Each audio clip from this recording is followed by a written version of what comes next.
जब आकाशमा घनघोर बादल मडारिन्छन्, ठुला ढुङ्गा चाहिँ गर्जन्छन् अनि खेतका थुम्कामा पानीको खोल्सो पग्न थाल्छ। किसानहरू उही अवसर कुर्दै कोदालो बोकेर खेतमा चढ्छन्। घोडा हिलोमा गाडिन्छ र अनुहारमा माटो सिँगारिन्छ। त्यो हिलो मात्र होइन, त्यो हो मेहनतको श्रृङ्गार, जीवन दिने माटोसँगको सम्बन्ध।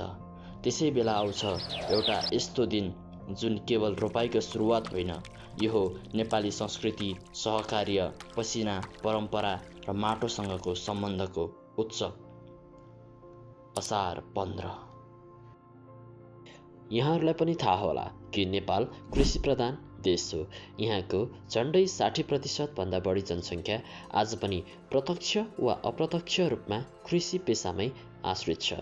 गाउँदेखि सहरसम्म धान, गहुँ, मकै, कोदो, तरकारी यी सबै उत्पादनहरू किसानको पसिना र मेहनतबाट पैदा हुन्छन्। त्यसैले वर्षा ऋतु विशेष गरी असार महिनालाई कृषि चक्रमा अत्यन्तै महत्त्वपूर्ण मानिन्छ, किनकि यही बेलामा धान रोप्ने मुख्य समय हो।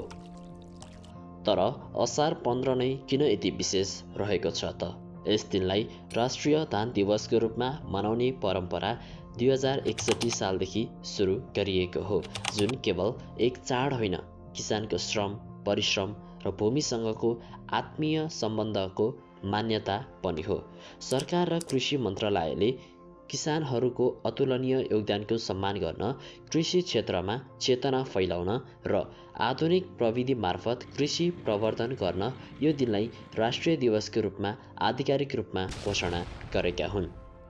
धान हाम्रो नेपालको मुख्य स्रोत हो, जसले नेपालको भान्सामा मात्र होइन, संस्कारमा समेत गहिरो ठाउँ ओगटेको छ। असारको समय जब मनसुनको वर्षा जमिन भिजाउँछ, खेतहरूमा प्रशस्त पानी जम्मा हुन्छ, त्यही बेला हो रोपाइका लागि सबैभन्दा उपयुक्त समय।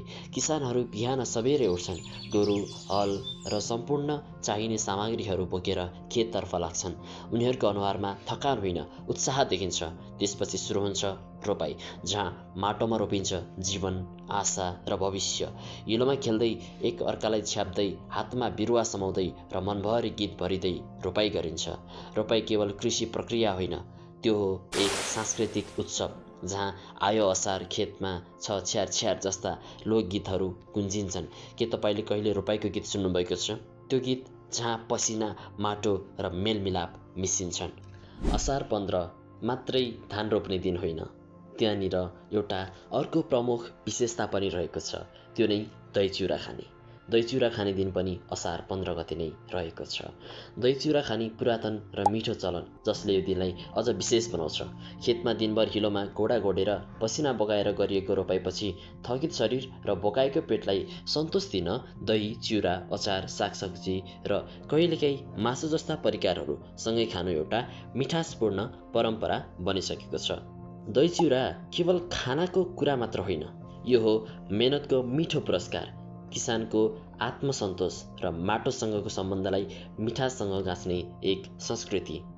आजको दिनमा गाउँघरदेखि सहरसम्म, साना ठुला किसानदेखि कर्मचारीसम्म पनि सबैले एकै प्रकारको थाल समाउँछन् र दही चिउरा खाएर आपसमा शुभकामना साटेर कृषि पर्वलाई गर्वका साथ मनाउँछन्। यहाँहरूले पनि त दही चिउरा पक्कै पनि त खानुभएको छ होला। अब आजभोलि भने त झन् सहरका सम्पूर्ण युवाहरू पनि असार 15 को उत्सव मनाउन विशेष रूपमा गाउँतिर नै जान थालेका छन्।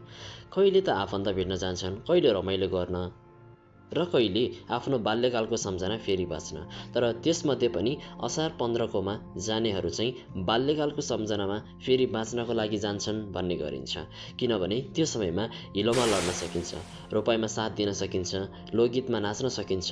यी सबै अनुभवहरू उनीहरूका लागि नयाँ तर आत्मीय बन्न थालेका छन्।